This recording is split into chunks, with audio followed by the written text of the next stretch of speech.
Mythbusters is a lot less relevant today in the age of widespread internet and smartphones. You can access these myths anywhere. You can just go on Snopes.com to refute most of the myths Mythbusters has done. Because of that, it's less relevant to watch Mythbusters. Who wants to do that? You can just Google it and get the answer pretty darn quickly.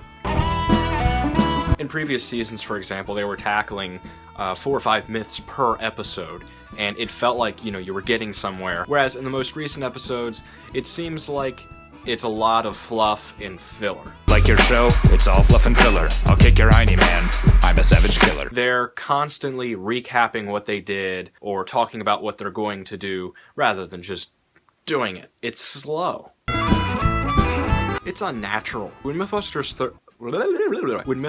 first started, it was mostly just following Adam and Jamie as they do these myths. It's like, okay, this is the myth, test it, and Adam and Jamie basically had free reign to do whatever they wanted, and the production value honestly was not very high back then, but in a way that's better. The characters of Adam and Jamie are great characters, and seeing them interact together is what pulled a lot of people into the Mythbusters. Whereas today, you don't actually get to see them interact all that much. If they are interacting, it's scripted. It's scripted content. You can tell, you know, when they do the intros, you know, it's totally scripted, and, you know, both of them are obviously reading off a script. Jamie has actually said in interviews that he really doesn't like to do the video the sort of TV show production aspect of it. He loves doing the builds and figuring out how to engineer things, but he doesn't like doing the TV show production aspect of it. And that comes through in the show. You can tell he doesn't want to be there when he has to stand in front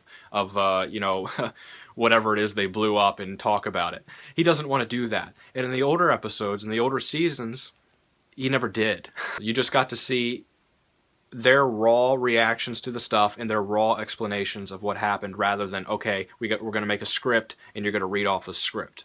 On top of everything, you almost never see Jamie and Adam actually working together in the newer episodes. They're always off. Jamie's doing his thing and Adam's doing his thing. Whereas, again, in the older episodes, they usually work together. The interaction between the characters, which is what really pulls people into any show, has been kind of killed by the production value, as ironic as that sounds. I like to call that the Dirty Jobs effect. In Dirty Jobs, it basically followed Mike Rowe as he goes and does a job.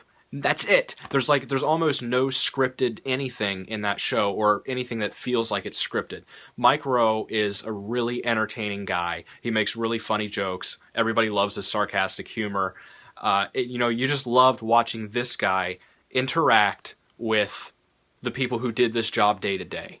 That was the show, and it was great. Mythbusters, instead of doing engineering, it has become something that is engineered. That turns a lot of people off, including me. On YouTube, you get that face-to-face with people. The content and production value may not be as high.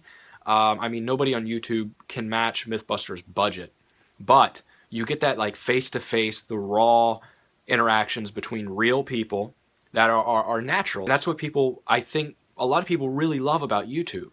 Jamie doesn't like doing the scripted content, and you can tell it bleeds through on the show. He doesn't want to do it. So why? Let Jamie be Jamie.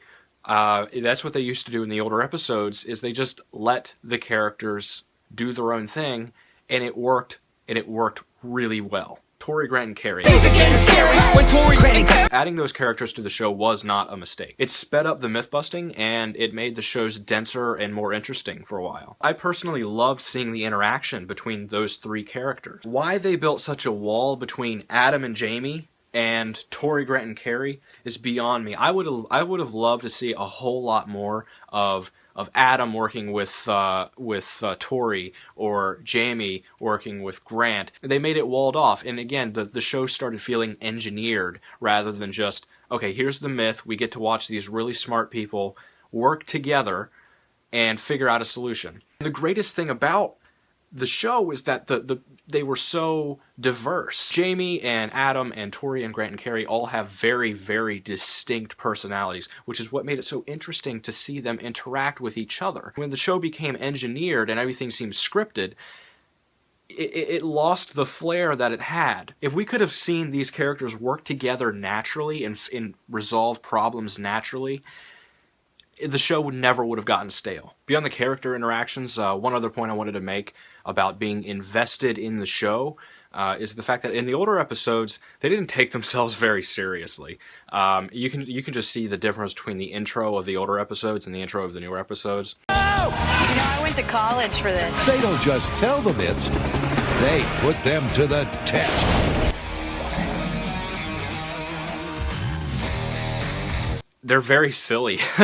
And you always felt like, oh yeah, I could totally build this at home. It took you through it, and it took you through their failures. And in fact, a lot of the time, it focused on their failures because that was the funnest part. Now, again, it's a bit more rigid and sort of engineered as a TV show. And that's how a show filled with explosions and crashes manages to become boring. Are you tired of two geeks and mustaches Who can manage to be boring with explosions and crashes? When we're not invested in the characters, then it doesn't matter to us, the explosions and crashes. I call this the Michael Bay effect. The Transformers movies on paper should be so extremely exciting. I mean, there's explosions and crashes and explosions and crashes and explosions. It should be exciting, but it's not because we're not invested in the characters. We're not invested in what happens to the characters.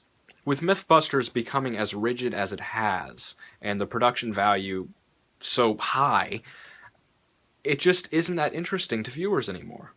Because we don't get to see the character interactions that we once watched the show for.